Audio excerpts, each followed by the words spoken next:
تھے صرف دین کی وجہ سے اڑاتے تھے۔ تو اللہ نے فرمایا کہ یہ جو دین کی وجہ سے مذاق اڑانا ہے، ہم باقی گناہگاروں کے دلوں کے اندر بھی یہ ڈال دیتے ہیں، یعنی کہ دوسرے گناہگاروں کی بھی یہ بدبختی ہوتی ہے کہ وہ دین کی وجہ سے کیا کریں، کسی کا مذاق اڑائیں۔ تو آج ہر دور کے اندر، آج کے دور میں نہیں، نبی علیہ الصلوۃ والسلام کے دور سے لے کر آج کے دور تک، اگر کسی انسان کا مذاق صرف اور صرف دین کی وجہ سے اڑایا جائے، ایک تو کسی خاندانی لڑائی جھگڑے کی بنیاد پر اس کو برا بھلا کہا جائے، وہ ایک الگ بات ہے، وہ بھی گناہ میں شامل ہے، ظاہر سی بات ہے، لیکن دین کی وجہ سے خاص طور پر کسی کا مذاق اڑایا جائے تو یہ معاذ اللہ ایک تو کافروں کا طریقہ ہے، دوسرا یہ طریقہ بعض اوقات کسی انسان کو کفر کی حد تک لے جاتا ہے۔ اب دین کی وجہ سے مذاق اڑانا، دیکھیے مثلا کسی کی داڑھی ہے، داڑھی رکھنے کی توفیق دے دی، اب اس کا مذاق اڑانا داڑھی کی وجہ سے، بھئی داڑھی رکھ کر تو یہ شخص ایسا لگ رہا ہے، داڑھی کی وجہ سے تو یہ کارٹون لگ رہا ہے، داڑھی کی وجہ سے تو یہ ایسا لگ رہا ہے، تو یہ کیا ہے، اس شخص کی اپنی بے عزتی نہیں ہے، اس کی بے عزتی ہے داڑھی کی وجہ سے، سنت رسول کی وجہ سے۔ کوئی شخص اپنی شلوار کو ٹخنوں سے اوپر کرتا ہے، مرد کے لیے تو یہی حکم ہے، چاہے کوئی رکھے نہ رکھے، لیکن حکم تو یہی ہے کہ مرد اپنی شلوار ٹخنوں سے اوپر رکھے اور عورت اپنی شلوار کو ٹخنوں سے نیچے رکھے۔ ہمارے ہاں فیشن کی جو ہے فیشن کی بے حیائی کہہ لیں کہ اس میں بہتر مرد کی جو ٹخنے ہیں وہ ڈھکے ہوئے ہیں اور عورت کی کیا ہے، کھلے ہوئے ہیں۔ اب اگر کوئی شخص، کوئی مرد ہے، وہ اس طرح کا عمل کرتا ہے، مثلا اپنی شلوار کو ٹخنوں سے اوپر رکھتا ہے، اب کوئی اس وجہ سے اسے کوئی کچھ کہہ رہا ہے، کوئی کچھ کہہ رہا ہے، اس عمل کی وجہ سے، تو یہ کافرانہ عمل ہے۔ اور اسی طرح کوئی عورت ہے، اب وہ پردہ کرتی ہے، اب پردے کی وجہ سے اس کو نشانہ بنایا جا رہا ہے، ویسے نہیں، اس کی کسی اور برائی کی غلطی کی وجہ سے نہیں کہا جا رہا، اس کو پردے کی وجہ سے اس کا مذاق اڑایا جا رہا ہے۔ بعض لوگ نا کہتے ہیں یہ تو بڑی ملانی بنتی ہیں اپنے آپ کو، بعض لوگ کہتے ہیں بیچارہ کوئی بعد میں اسے ہدایت مل جائے اور جو ہے پہلے نماز نہیں پڑھتی تھی اب پڑھنے لگی، پہلے پردہ نہیں کرتی تھی اب کرنے لگی، تو کہتے ہیں جی 900 چوہے کھا کے بلی حج کو چلی، ہمارے یہاں محاورہ بن چکا ہے۔ یاد رکھیے یہ بہت ایک جو ہے یہ کہ بہت بڑا جملہ ہے، ایک گناہ میں بھی شامل ہے اور اللہ کے عذاب کو دعوت دینے والا بھی، کہ اگر کوئی شخص دین کے راستے پر بعد میں آتا ہے تو اس کو طنز کا نشانہ نہیں بنا سکتے۔ بعض لوگ کہتے ہیں جی اب تم پردہ کرنے لگی، ہم نے تو تمہیں دیکھا نہیں، سارے زمانے نے تو تمہیں دیکھ رکھا ہے، اب تم پردہ کرنے چلی ہو۔ تو یہ ساری باتیں جو ہیں بے دینی کی ہوتی ہیں، اور پہلے اللہ کی طرف توفیق نہیں ملی تھی، اب اللہ نے پردہ کرنے کی توفیق دے دی، تو ہم نے تو اللہ کے حکم کو زندہ کیا ہے۔ تو دیکھیں موجودہ دور میں بھی اگر کسی انسان کی دین کی وجہ سے بے عزتی کی جاتی ہے تو ایک کافرانہ عمل ہے، اور یاد رکھیے اسی میں علماء کرام کی توہین آتی ہے۔ علماء کرام سے اختلاف رکھنا ایک الگ چیز ہے، علماء کی کسی بات سے اگر کوئی شخص ان سے سیٹسفائی نہیں ہو رہا ہے تو ان سے اختلاف ایک الگ چیز ہے کہ میں اس بات سے سیٹسفائی نہیں ہوں ان کی، لیکن اس بنیاد پر کسی بھی عالم کی کوئی توہین نہیں کر سکتا۔ توہین یہ ان کو مذاق کا نشانہ بنا لی جائے، ان کی شکلوں کے کارٹون بنائے جائیں، اور چاہے وہ سیاسی علماء ہوں، چاہے ہمارے مدارسی علماء ہوں، مساجد کا امام ہو، کوئی بھی شخص ہو، تو اس سے اختلاف رائے ہو سکتا ہے، لیکن ایک اس کا مذاق اس طریقے سے نہیں اڑایا جا سکتا عالم ہونے کی وجہ سے، یا اس طریقے سے اس کی شکلوں کو بگاڑنا یا اس کے غلط ناموں سے یاد کرنا، کیونکہ دیکھیں نام بھی ہم اسی لیے بگاڑتے ہیں نا، کسی کا مذاق اڑانے کے لیے نام بگاڑتے ہیں، یا اس کا دل جلانے کے لیے یا اس کی بے عزتی کرنے کے لیے نام بگاڑا جاتا ہے۔ تو یہ کسی بھی شخص اور خاص طور پر علماء کرام کے لیے یہ ایک لوگوں کے لیے بہت بڑی بات ہے کہ اگر وہ علماء کرام کا مذاق اڑاتے ہیں تو بعض اوقات ایسا ہوتا ہے کہ انسان کفر کی حدود تک پہنچ جاتا ہے۔ اس لیے اللہ نے فرمایا کذالک نسلکہ فی قلوب المجرمین، اسی طرح ہم بٹھا دیتے ہیں اس کو گناہ گاروں کے دل میں۔ کس کو؟ استہزاء اور مذاق کو، کہ ان لوگوں کو بھی ہم مبتلا کر دیتے ہیں۔ اور آگے پھر اللہ پاک نے فرمایا لا یؤمنون، جی جی آگے اللہ پاک نے فرمایا لا یؤمنون به، نہیں ایمان لائیں گے اس پر، اور پوری ہو چکی ہے رسم یا روش یا طریقہ پہلے لوگوں کا، کہ اللہ پاک فرما رہے ہیں کہ پہلوں میں بھی دستور ہوتا ہوا ہے، کہ یہ اللہ فرما رہے ہیں کہ یہ لوگ قرآن پر ایمان نہیں لاتے، اور یہ لائیں گے بھی نہیں، کیونکہ ان کے دلوں میں قرآن سے اور نبی علیہ الصلوۃ والسلام سے کیا ہے، بغض ہے، نفرت ہے، اور یہ دستور پہلوں میں بھی ہوتا چلا آیا ہے، پہلوں میں ہوتا چلا آیا ہے کہ وہ کیا ہے، انبیاء علیہ الصلوۃ والسلام کی تکذیب کرتے رہے، لہٰذا آپ بھی جو ہے مغموم نہ ہوئے، یہ اگلوں کا اور پچھلوں کا سب کا طریقہ رہا ہے۔ دیکھیے آگے اللہ پاک نے اگلی آیت میں بیان فرمایا وَلَوْ فَتَحْنَا عَلَيْهِمْ بَابًا مِّنَ السَّمَاءِ، اور اگر ہم کھول دیں ان پر دروازہ آسمان سے، فَظَلُّوا فِيهِ يَعْرُجُونَ، اور وہ سارے دن اس میں چڑھتے رہیں، فَظَلُّوا سارے دن اس میں وہ چڑھتے رہیں، اور آگے فرمایا لَقَالُوا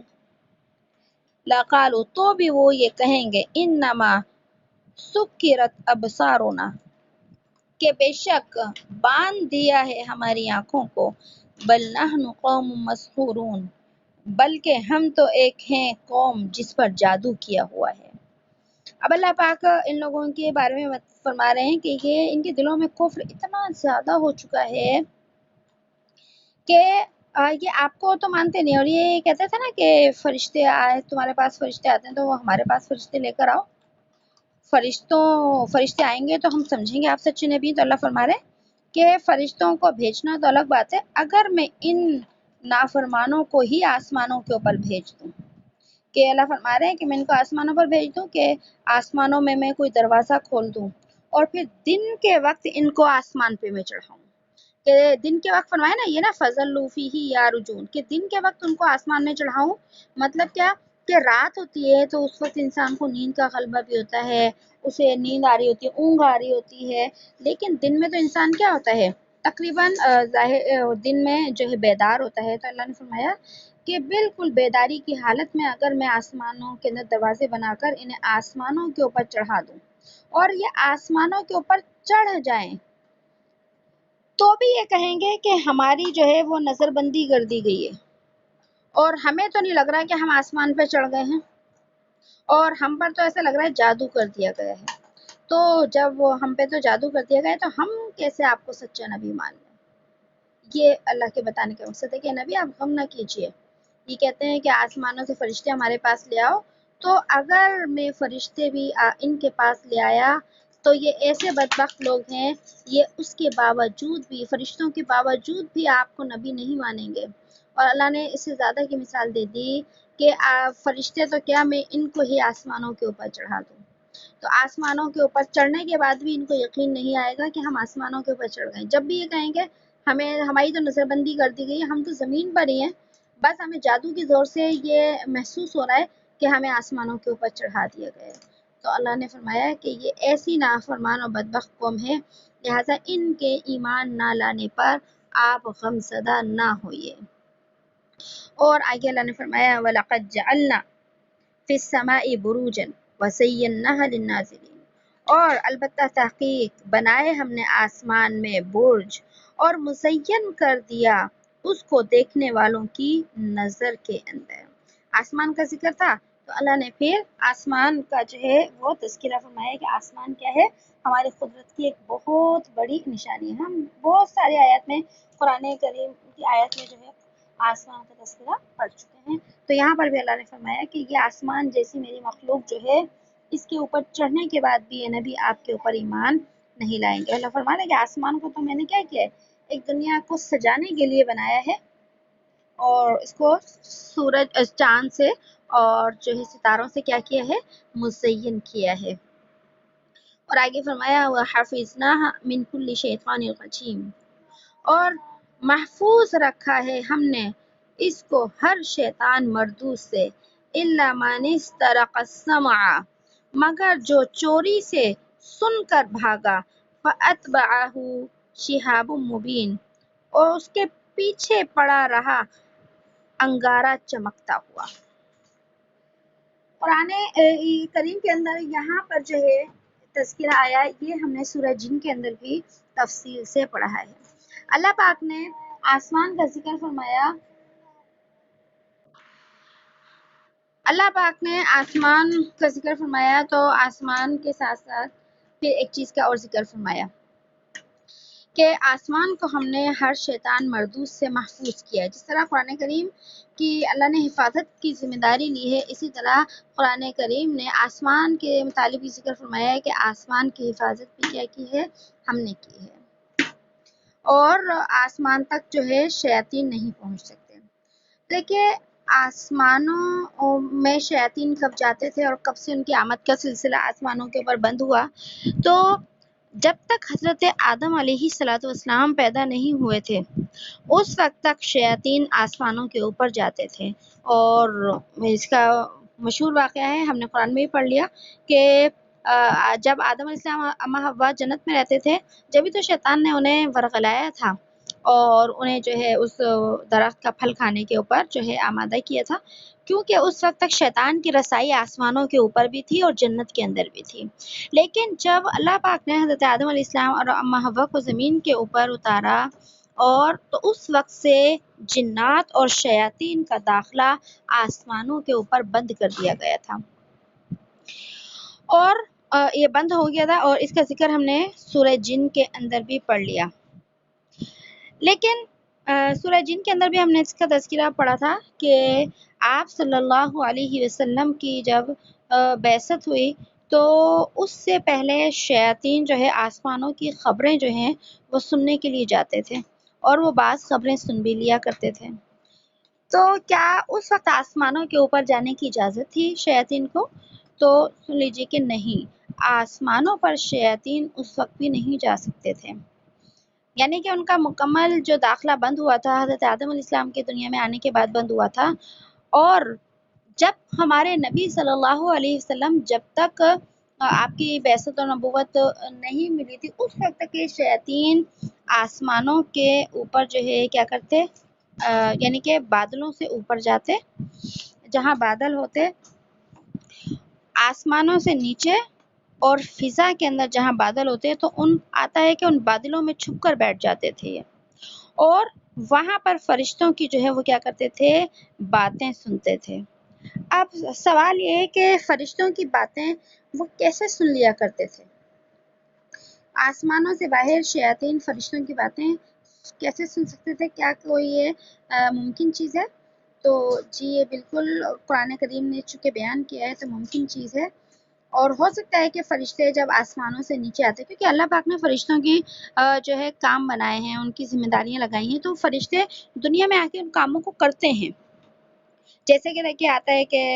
ہر انسان کے پاس صبح فجر کے اندر 2 فرشتے آتے ہیں، وہ عصر تک اس کے ساتھ رہتے ہیں، اور پھر وہ عصر میں چلے جاتے ہیں، پھر عصر میں 2 آتے ہیں اور وہ فجر تک اس کے ساتھ رہتے ہیں۔ تو یہ فرشتوں کا جو سلسلہ ہے، ظاہر سی بات ہے یہ آسمان سے زمین کی طرف، زمین سے آسمانوں کی طرف رہتا ہے، جیسے کہ موت کا فرشتہ انسان کی روح قبض کرنے کے لیے آتا ہے، اسی طرح اللہ کا پورا نظام، پوری جو ہے یہ کائنات چل رہی ہے فرشتوں کے نظام کے ذریعے سے، تو وہ فرشتے آسمانوں پہ آتے جاتے رہتے ہیں۔ دنیا میں دیکھیں کتنی مخلوق ہے، ہر انسان کے جو فرشتے ہیں وہ آتے جاتے ہیں، تو کتنی بڑی تعداد میں فرشتے اوپر نیچے آتے ہوں گے۔ تو یہ کوئی بعید بات نہیں ہے کہ کسی وقت فرشتے آسمانوں سے نیچے اترتے ہوئے اور بات کرتے ہوئے آپس میں بات کرتے ہوں، اور جن کو شیاطین سن لیتے تھے۔ حدیث صحیح بخاری شریف کی روایت آپ کو بتا رہی ہوں، سیدہ عائشہ رضی اللہ تعالیٰ عنہ کی حدیث ہے، جس کو امام بخاری رحمۃ اللہ علیہ نے بیان کیا ہے کہ فرشتے آسمانوں سے نیچے جہاں بادل ہوتے ہیں کبھی کسی وقت وہاں اترتے ہیں، یعنی فرشتے اوپر سے اترتے ہیں جہاں پر بادل ہوتے ہیں، اور آپس میں جو ہے کیا کرتے ہیں، باتیں کرتے ہیں کہ آسمانی خبروں کا، یعنی اللہ نے جو انہیں حکم دیے ہوتے تھے ان کا آپس میں تذکرہ کرتے، اور شیاطین اسی جگہ پر چھپ کر بیٹھے ہوتے تھے آپ دیکھیے فرشتے عالم الغیب تو نہیں ہوتے نا، فرشتے تو ظاہر سی بات ہے اللہ کی مخلوق ہے، عالم الغیب تو اللہ ہے، فرشتوں کو تو نہیں پتہ چلتا ہوگا یہاں پر شیاطین ہے۔ تو وہ جب بات کرتے تو شیاطین کیا کرتے تھے، سن لیا کرتے تھے، اور پھر شیاطین زمین پر آتے اور جو کاہن ہوتے تھے اور علم غیب کا دعویٰ کرنے والے لوگ ہوتے تھے، جادوگر ہوتے تھے، ان کو بتاتے تھے کہ ہم یہ آسمان سے خبریں سن کر آئے ہیں، اور پھر وہ ان میں 100 جھوٹ ملا کر لوگوں کو بتاتے تھے، اور 100 میں جو 99 جھوٹ ہوتے تھے وہ جھوٹ ہوتے، اور ایک بات سچ ہو جاتی تھی، اور لوگ سمجھتے کہ واقعی اس شخص کو، اس جادوگر کو کیا ہے، علم غیب ہے، اس نے غیب کی باتیں بتاتی۔ تو یہ سلسلہ ہوا کرتا تھا شیاطین کا آسمانوں پر جانے کا۔ تو جب نبی علیہ الصلوۃ والسلام کی بعثت ہوئی اور آپ کو نبوت ملی، تو شیاطین جب آسمانوں کے اوپر جانے لگے تو ان کو انگاروں سے مارا جانے لگا۔ تو جب انگاروں سے مارا جانے لگا تو ان کے اندر جو شیاطین کے اندر کیا ہو گئی، جنات کے گروہوں کے اندر ایک افراتفری پھیل گئی کہ آخر ایسا دنیا میں کون سا معاملہ پیش آیا ہے کہ آج ہمیں آسمانوں کی خبریں سننے سے روک دیا گیا۔ تو ہم نے سورہ جن کے اندر پڑھا کہ پھر جنات کے مختلف گروہوں کو دنیا کے مختلف حصوں میں بھیجا گیا کہ پتہ کر کے آؤ کہ دنیا میں کون سا ایسا واقعہ ہوا ہے۔ تو پھر ہم نے پڑھ لیا تھا کہ مکہ کے قریب ایک وادی میں آپ صلی اللہ علیہ وسلم اور کچھ صحابہ کرام موجود تھے، اور آپ وہاں پر صبح فجر کے وقت میں قرآن کریم پڑھ رہے تھے۔ تو جنات کے ایک گروہ کا ذکر جب وہاں سے ہوا، انہوں نے ایک جو ہے عجیب کلام سنا، یعنی قرآن مجید سنا، تو وہاں اترے اور نبی علیہ الصلوۃ والسلام نے انہیں دین کی دعوت دی اور ایمان لانے کی دعوت دی۔ تو یہ سارا تذکرہ وہاں گزر چکا ہے۔ تو یہاں پر بھی اللہ نے اسی چیز کا ذکر فرمایا کہ جب آسمانوں کے اوپر یہ فرشتے خبریں سننے کے لیے جاتے تھے تو ان کا راستہ شہاب ثاقب کے ذریعے بند کر دیا گیا، جسے شہاب مبین بھی کہا ہے۔ شہاب ثاقب جو ہے اللہ رب العزت نے شیاطین کو جو ہے وہ مارنے کے واسطے بنایا ہے۔ ان کے ذریعے شیاطین کو مارا جاتا ہے اور جلایا جاتا ہے تاکہ وہ فرشتوں کی جو ہے وہ بات نہ سن سکیں۔ اس شہاب ثاقب کو ہمارے عرف عام میں ستارہ ٹوٹنا کہا جاتا ہے۔ تو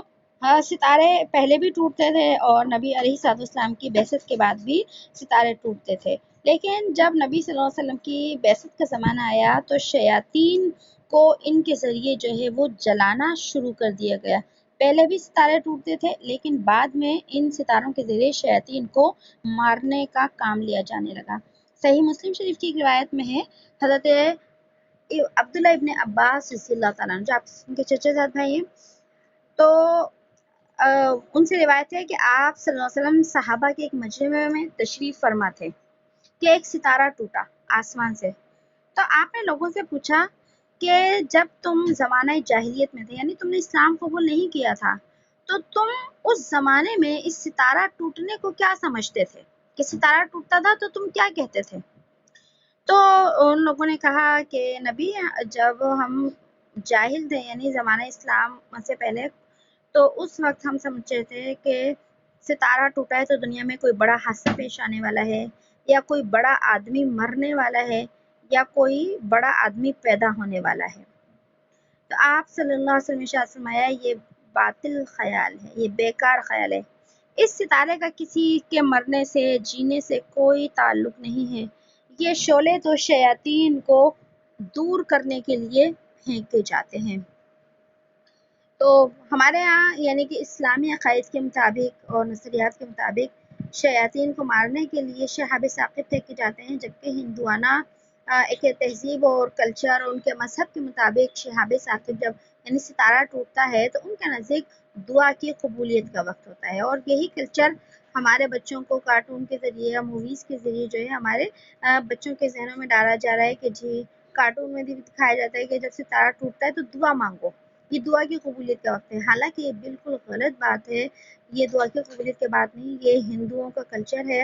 اور اس وقت تو مسلمانوں کو جو ہے وہ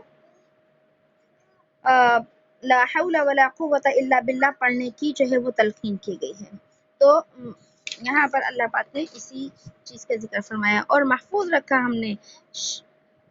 اس آسمان کو ہر شیطان مردود سے، الا من استرق السمع، مگر جو چوری سے سن کر بھاگا،